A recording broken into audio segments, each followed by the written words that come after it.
Problem number 2. The question is regarding genetic diseases.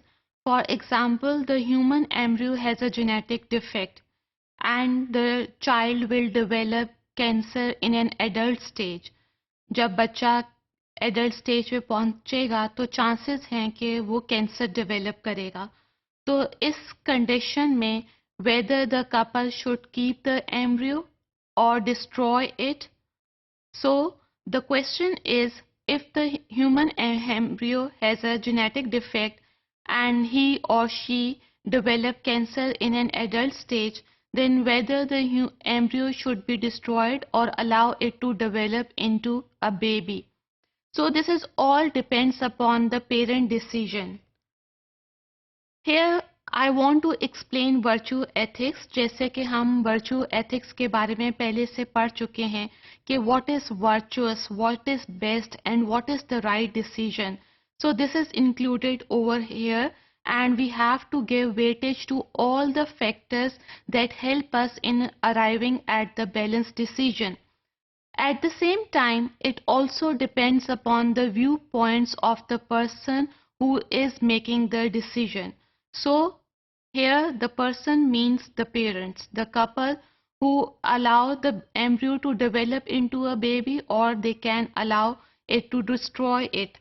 So in order to make decisions, we consider three principles. First one is autonomy. For example, if the mother say, it is my right to have a child, then in such conditions, then physicians cannot destroy the embryo. According to the mother consent, they allow the embryo to develop into a child. Then the second important principle is the responsibility, which is now included in the American ethics. For example, if the mother say, I have a responsibility to care for my child and bring it up, then again in such conditions, the physician cannot destroy the embryo. They allow it to develop into a baby.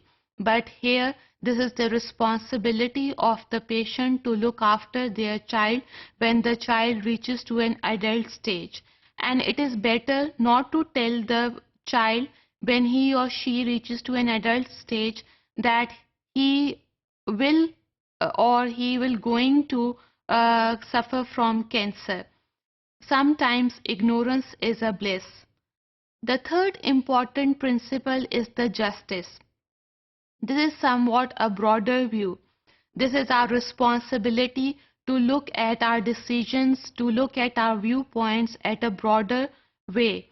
For example, अगर हम ये देखें कि ना सिर्फ parents इसमें disease में इस तकलीफ में मुब्तला होंगे कि उनके बच्चे को एडल्ट स्टेज में जाके कैंसर होगा, उनकी रिस्पॉन्सिबिलिटी बढ़ जाएगी. इसके अलावा पेरेंट्स इस लिहाज से भी सोच सकते हैं कि अगर एडल्ट स्टेज पे जाके चाइल्ड को कैंसर हो जाता है तो child will also suffer from the pain. So here we have to look at the broader view while making our decisions. So these are the three ways: autonomy, responsibility and justice by which the couple can make their decisions.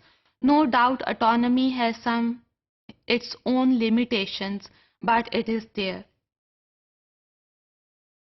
Then ethical issues are also related with the embryo. For example, if the human embryo is only 5 days old, even then it is equivalent to a human child.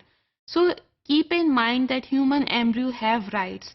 They have values of human life. They have values of dignity and they have the values of liberty and human physical integrity. So here the responsibility lies on the shoulder of the parents. So before making the decisions, they'll have to look at the responsibility, justice and also on the autonomy principles.